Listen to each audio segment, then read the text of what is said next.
You will go to England as our spy. Churchill sees Germany as a whole.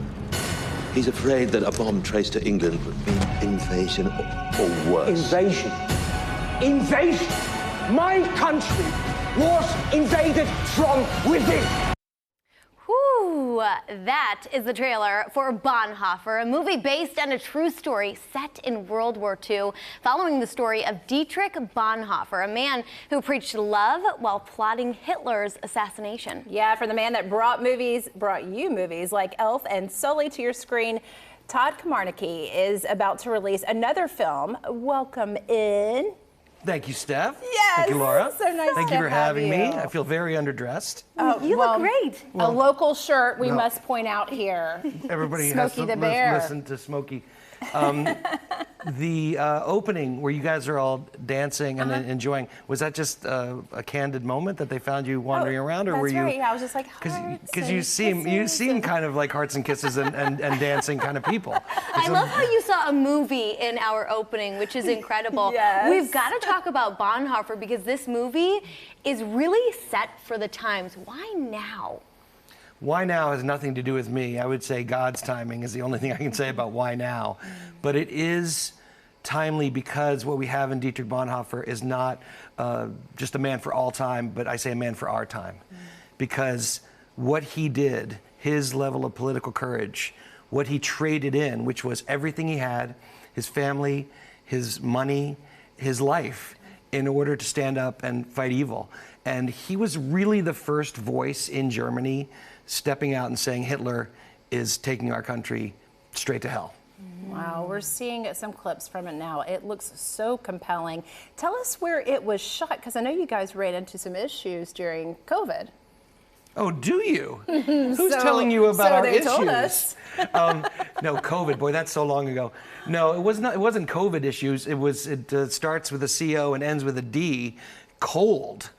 We shot from November till the end of January in Northern Europe. We shot in Belgium and Ireland. So we froze our tushies off. But that was cold, not COVID. Got it. Very good. Okay, so what inspired this movie about Bonhoeffer's life? I mean, you talked about how he is this character that we can, all look up to, but what was the inspiration for you to bring this to theaters for everyone else to watch?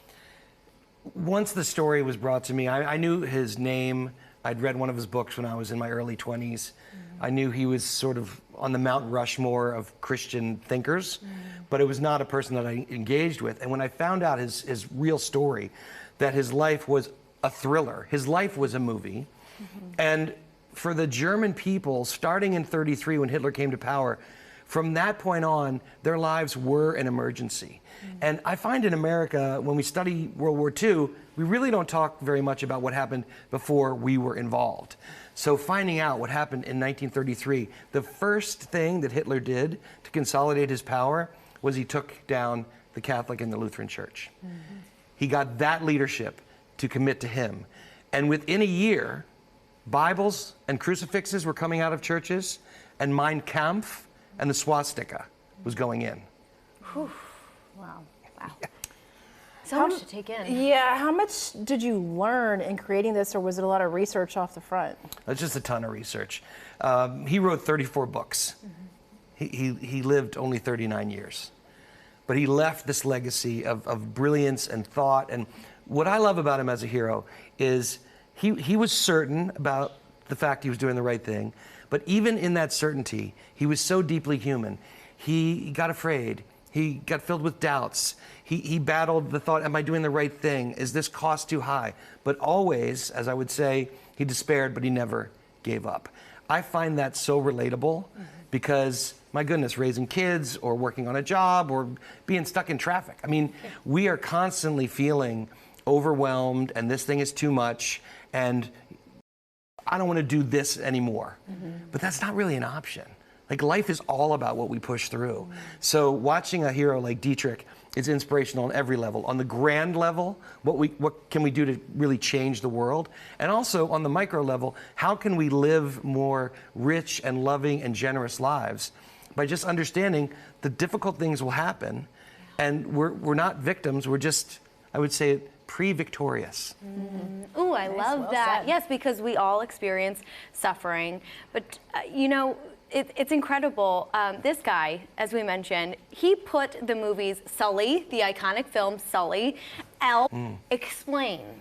Well, I've been talking about the cinema as kind of the secular church. It's a place where strangers come together and they sit in a room and experience something together. And if they're lucky, the movie's good and it gets them to laugh or cry or think. And then they leave the theater. We're still a group. We haven't met each other, but now we've shared this experience. And by doing that in the cinema, then we go out and we have dinner together and we meet new people. We even stop in the parking lot and say to a stranger, "Did you see the part where the," you know, and we're bonded together as human beings. And communities grow up. What's happened with streaming, and I'm not against streaming, but what's happened with streaming is there's an invitation to never go out. And that's dangerous. Yeah. If you get overloaded, if you say it's too hard to get off the couch and go out, you're missing out on life, and we're missing out on each other. We have to be open to new experiences, and a great magnet for that is the movie theater. Amazing. Love it. Thank you for all of your work. I'm excited about Yes. this one. Thanks for Everyone, coming get out there. It is going to be so powerful. The new film will be out in theaters November 22nd. Todd, thank you so much. I'm so sad it's over. I know. Can we go Flew shoot me by. dancing and blowing kisses, and we Yes, can put it in the please. opening? Yes, please. I'm We'll holding see you you to there. it. Yeah.